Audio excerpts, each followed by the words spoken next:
സംസ്ഥാനത്തെ 6 ജില്ലകളിൽ മഴയ്ക്ക് സാധ്യതയുണ്ടെന്ന് കേന്ദ്ര കാലാവസ്ഥാ വകുപ്പിന്റെ മുന്നറിയിപ്പിൽ പറയുന്നു.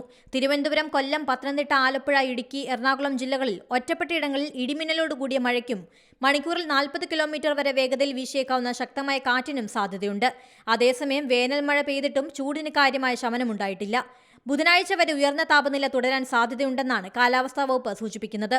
സാധാരണയേക്കാൾ 2 മുതൽ 4 ഡിഗ്രി സെൽഷ്യസ് വരെ ചൂട് കൂടാൻ സാധ്യതയുണ്ട്. വിവിധ ജില്ലകളിൽ ഉയർന്ന താപനില കണക്കിലെടുത്ത് യെല്ലോ അലർട്ടും പ്രഖ്യാപിച്ചു.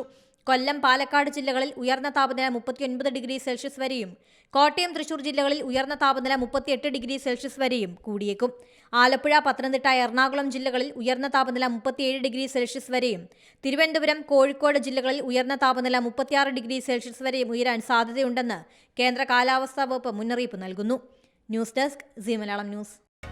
പുതിയ വാർത്തകളും വിശേഷങ്ങളും ഇനി വിരൽ തുമ്പിൽ. എല്ലാ ഡിജിറ്റൽ പ്ലാറ്റ്ഫോമുകളിലും ഇപ്പോൾ സീ മലയാളം ന്യൂസ് ലഭ്യം.